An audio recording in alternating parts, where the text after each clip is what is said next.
Happy to be part of Fellow's course. If coronary anatomy is very appealing, it has a limitation of ocular stenotic reflex. Whereas physiology is a true evidence for ischemia assessment, particularly so they say physiology in stress test for coronary in cath lab is physiology. And with that, my topic is basically on, particularly when there is no evidence for pre-test ischemia is not available in cath lab. In this context, basically I have to touch serial and tandem lesions and LM assessment by physiology. We know that coronary artery disease has typical patterns, focal, diffuse combinations, and particularly when there are multiple lesions in a series, the typical prototype will be a left main lesion because left main doesn't happen to be an isolated lesion, there is always downstream disease. Traditional angiography can underestimate borderline diffuse disease, whereas can overestimate discrete focal, so-called tight stenosis. Angiography particularly has a limited role in LM when there is an overlap, foreshortening, and interrupter variability.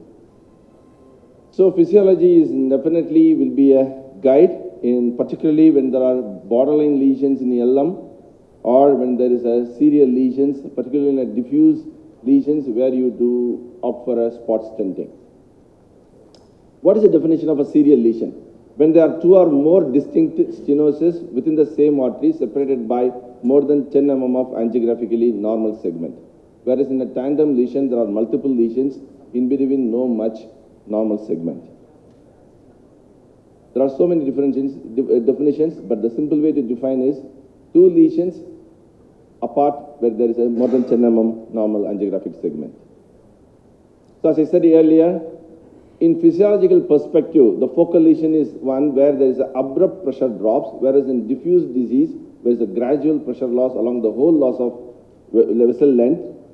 In serial and tandem lesions, multiple focal stenosis separate by a segment where there is no significant pressure drop.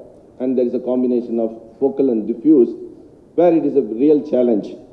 Diffuse, you can figure it out and you can come out with a long stent. Focal, you can differ if the physiology is negative. When there is a focal and combination, whether it's a hybrid PCI or a differ a certain segment and put a spot stenting is a concept. So physiology in serial and tandem lesion, accurate FFR or non-hyperemic indices measurement for each lesion is not possible. In this slide example, there are two lesions. One cannot place a sensor sequentially one after the other. Why it is complicated? There is a crosstalk. But when you take a help of IFR, IFR is less affected by crosstalk phenomena because at the rest, the coronary flow is kept constant by microcirculatory self-regulation mechanisms. But when you are opting for an FFR, the crosstalk phenomena is very important because when there are two lesions proximally and distally, the distal lesion can influence the proximal lesion and underestimate, and proximal lesion can influence the distal lesion and can overestimate. This is a typical crosstalk example. Here is the lesion proximal and distal, and the sensor is down all the way, giving an FFR of 0.76. The operator has fixed the proximal lesion. Now we can see the FFR is 0.85, how much the distal lesion has influenced. This is another crosstalk where the operator has assessed only the proximal lesion where the FFR is 0.82 and he decided to fix the distal lesion. Now he is independently assessing the proximal lesion after fixing the distal lesion. Look at the FFR, which is now 0.74. Earlier it was 0.82. This is what we call it as crosstalk, and this is particularly so when you are doing FFR. But the simplest way to escape out of this crosstalk is non-hyperemic indices, so-called IFR. Then another way out for this serial and tandem lesion is pullback over treating diffuse disease. Treating the lesion with the greatest pressure drop first and then re-evaluating the other lesion is a reasonable approach. That's what generally the operator tend to do it. When treating the lesion with the greatest pressure drop, one might end up in stenting a long segment diffusely diseased arteries which may be revascularized more appropriately by a surgical grafting, or later you may regret, well, I could have depth down the stream mid-2 segment and could have stented proximally. Implanting long stents may not yield significant physiological improvement. I know Ajay Swami is talking post-PCI FFR. Medical therapy, sometimes you may think at the end of the day, putting a long stents all the way down to the middle lady, why not I could have opted for a medical therapy. correct interpretation of pullback pattern is critical to avoid over-treatment. This is what happens in a diffuse disease. When you do a pullback, there is a gradual drop in pressure gradient, whereas in a focal disease, there is areas of jumps which the interpreter, the physician has to spot and put a stent over that area. And pullback again, is it when you do it manually, it cannot guarantee a steady pullback velocity, which can result in artificial plateau that can be interpreted as a smaller degree of change in pressure gradient, resulting in stenosis underestimation. And during a pullback, you need to make sure there is a stable hyperemia throughout the pullback. During the pullback, there is a tension buildup in the wire which can cause pressure drifts and artifacts. Here is an example where the hyperemia is not stable. There is a significant drift which made him to repeat the value where now the value is 0.87 and it is negative, the second effort. So somebody senses significant drift while pulling it back the wire to the gate catheter. If the standardization is not achieved, then that's a typical example of drift, then you may have to repeat it. So how one can improve the physiological assessment in serial lesions? What are all the way outs? As I said, IFR and co-registration along with angiography, so-called virtual IFR, and pullback pressure gradient, avoiding measuring FFR in between the lesions, and repeat physiology after each PCI step. You fix one lesion like the crosstalk I enumerated, fix one lesion, repeat IFR and react to the other lesion.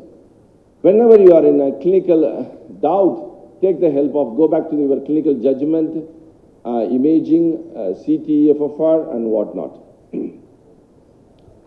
So stepwise, this is a typical, you are zeroing, you are taking the sensor, before taking the sensor down the lesion, you are equalizing, and you are starting an IV infusion, preferably intravenous continuous adenosine, and measuring the FFR, achieving the stable hyperemia. You are doing the pullback. Repeat once for each stenosis. The gradient across the less severe will be a larger now. If the FFR is less than 0.80, treat the stenosis with the worst gradient. Then you repeat again. It's a tough exercise, but it's worth doing in a diffuse kind of a lesion. The pullback pressure gradient is actually defined as the ratio between the total vessel FFR modified by an additional term of a relative length of, so-called relative length of the physiological disease to the total vessel length. So the pullback pressure gradient will be more reliable when the pullback pressure gradient is more than 0.62. If it is less than 0.62, then it's a good case for opting for an optimal medical therapy, taking it as a worst diffuse disease where your stenting on long term may not be rewarding. Whereas when you do a so-called diffuse disease, when you do a pullback pressure gradient, which remains still more than 0.62, somewhere staying around 0.70, then it is worth doing a spot stenting within that diffuse segment. This is a clear case where the FFR is 0.71, pullback pressure gradient is 0.83, worth stenting. This is another case where FFR is 0.81, whereas the pullback pressure gradient is 0.41, so one will regret on long term why I have stented this. So stepwise physiological approach could be in a serial lesion, get your distal wire position. If it is an IFR more than 0.89, differ, FFR more than 0.80, differ. If it is a pullback pressure gradient, as I said earlier, if it remains more than 0.70 with the FFR of less than 0.8, fix it. If it is less than 0.4, differ it. If it is between 0.4 and 0.7, you can do a significant drop, figure out the worst drop and fix it and repeat and keep doing that exercise. This is a serial study where the conclusion was pre-PCI pullback frequently changed the treatment modality or target lesion compared to angiography alone. Conventional methods of predicting post-PCI physiology consistently overestimated the hemodynamic effects of PCI. FFR and IFR should be routinely remeasured. That's the bottom line here. Whenever you are in doubt, in a diffuse disease, after a spot stenting, after figuring out a significant one drop, now again repeat, look for another worst disease. If you are not there, then you are lucky. If you find out another spot, then fix that such spot also. So the conclusion in the serial trial, which was in 2025, was pullback pressure gradients alone are not reliable. Always verify with a post-PCI fix that spot standing and do a physiology again, now react, because I said there are a lot of crosstalk in a diffuse disease between the spots. So keep fixing and repeating the physiology and you will get idea now. Now I am coming to the left main, the final part of mine. Anatomically left main, but physiologically it's a single conduit. And we all know that the L6 is a large surgery, myocardium geopathy is significant. There will be always downstream disease and osteal disease, intravenous adenosine, you have to disengage the catheter. And this is an isolated osteal LM, this is a downstream disease on one arm, downstream disease in two arms.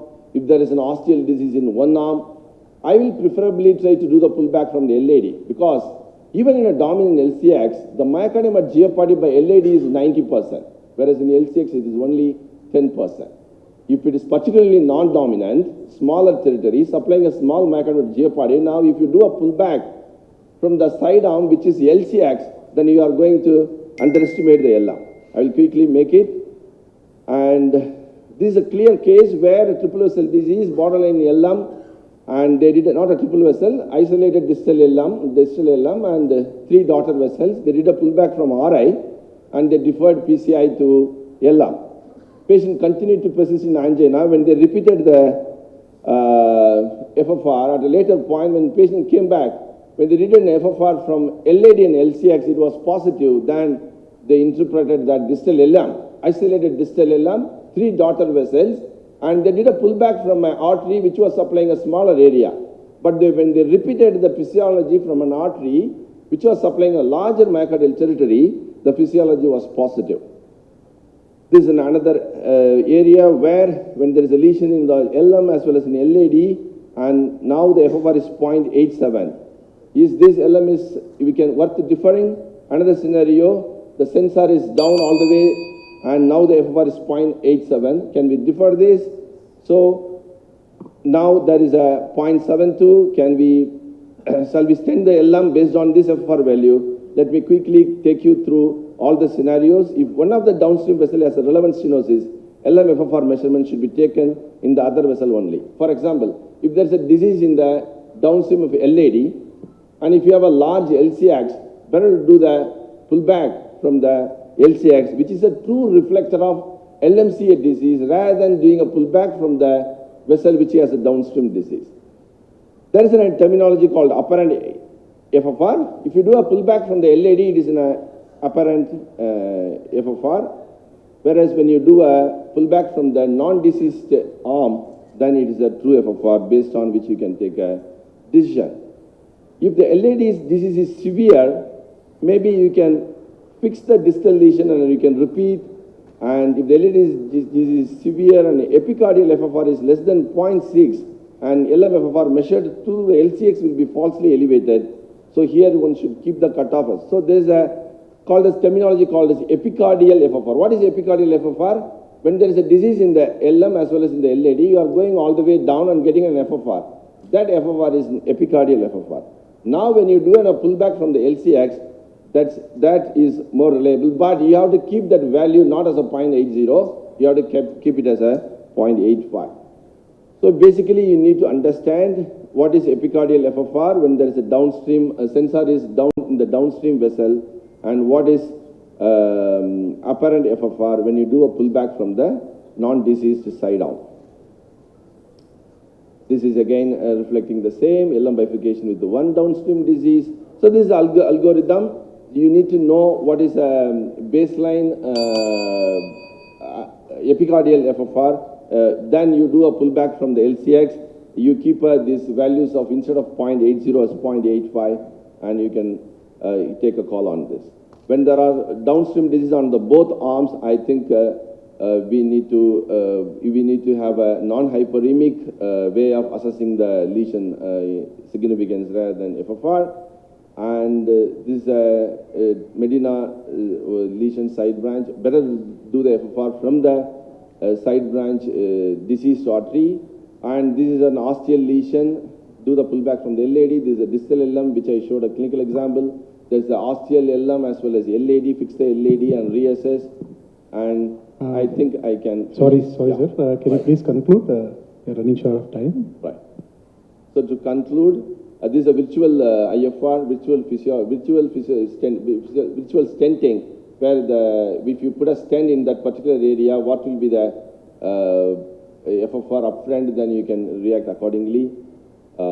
Then there are serial lesions. The simple way out is non-hyperemic indices. This is a typical case of serial lesion where when IFR is negative, IFR is positive, but FFR is false negative.